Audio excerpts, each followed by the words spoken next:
The 222nd General Assembly starts tomorrow, and there are some people getting excited about it. No! Sleep till Portland! So that happened.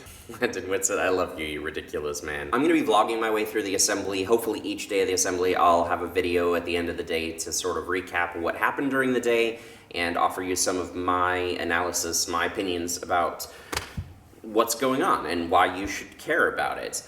I also have hopefully at least 2 more overture briefing videos that I'm going to make, one on Middle East issues and one on the Foothills Overtures, Matthew 25, and I might, if I get to it, also do one on the peace discernment process. It just depends on how much I can manage to squeeze in here in my schedule. But for today, I just wanted to give a few brief reasons why someone might care at all about the 222nd Presbyterian General Assembly. So reason number 1, at the General Assembly, we talk about things that matter. Really matter. Maybe you can go to someone else's videos if you want a bunch of cynicism about this, but I am not at all cynical about the General Assembly. At this assembly, we're going to talk about whether or not we should continue supporting a 2-state solution for Israel and Palestine, or whether we should move toward a more human rights-focused stance on the issue in Israel and Palestine. We're going to talk about whether or not the church should continue to adhere to a just war philosophy, or whether or not we should embrace gospel violence. We're going to discuss whether or not we should divest from fossil fuels and whether we should take other kinds of actions related to the crisis of climate change facing our species and our planet. We're going to discuss how best to apologize, how best to repent for a history of the church participating in a process of colonization and the theft of land from indigenous peoples of this continent. We're going to discuss whether or how best the church should apologize for and make amends to LGBTQ persons for harms that the church has committed against them, which in the wake of the shooting in Orlando should be something that people see the relevance of. This is the kind of stuff I wish we were talking about all the time in our local congregations and in our presbyteries and in our various conferences and gatherings.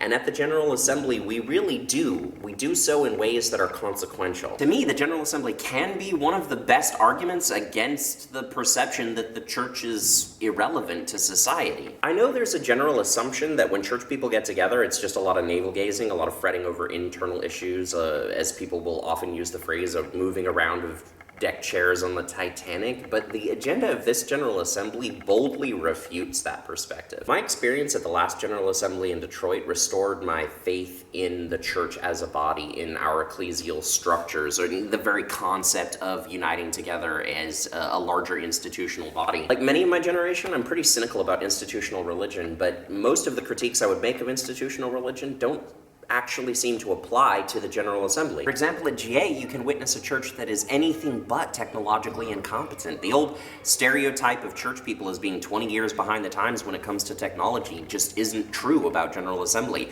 The app that I'm going to use to navigate around the convention center here in Portland is more effective and better designed than the one that I used at VidCon last year.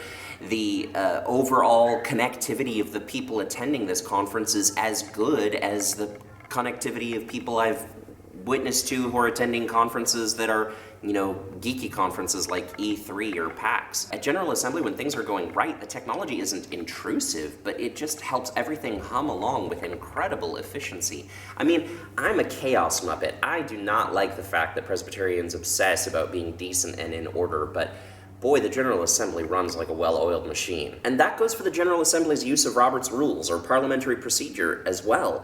Personally, I'm a consensus guy. I tend to think that parliamentary procedure sets everything up into divisive for or against categories, and it prohibits other more productive modes of conversation.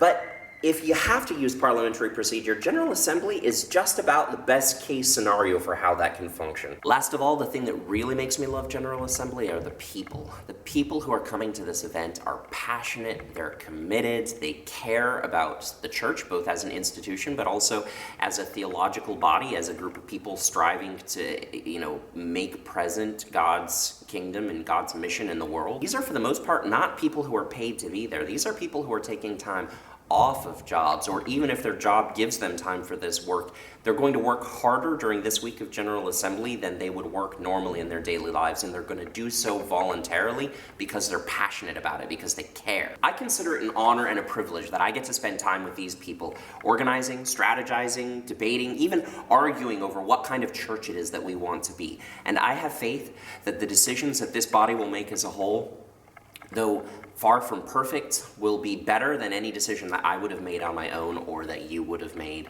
or that really any individual would have made on our behalf. I think that the way that we do church together at the General Assembly is pretty kick-ass. So I'll see you there. There are 10 overtures relating to climate change with the input of around 50 presbyteries behind them, as well as the input of every major agency of the national church, including Mertzi and Bope and Olga and Furden and Pope and Puma and Pupika and Axwoop. Man, we gotta get better on our names in this denomination. All these overtures, all these presbyteries, all these acronyms are weighing in because this is an important conversation. Maybe the most important conversation that we have ever had to face as a species.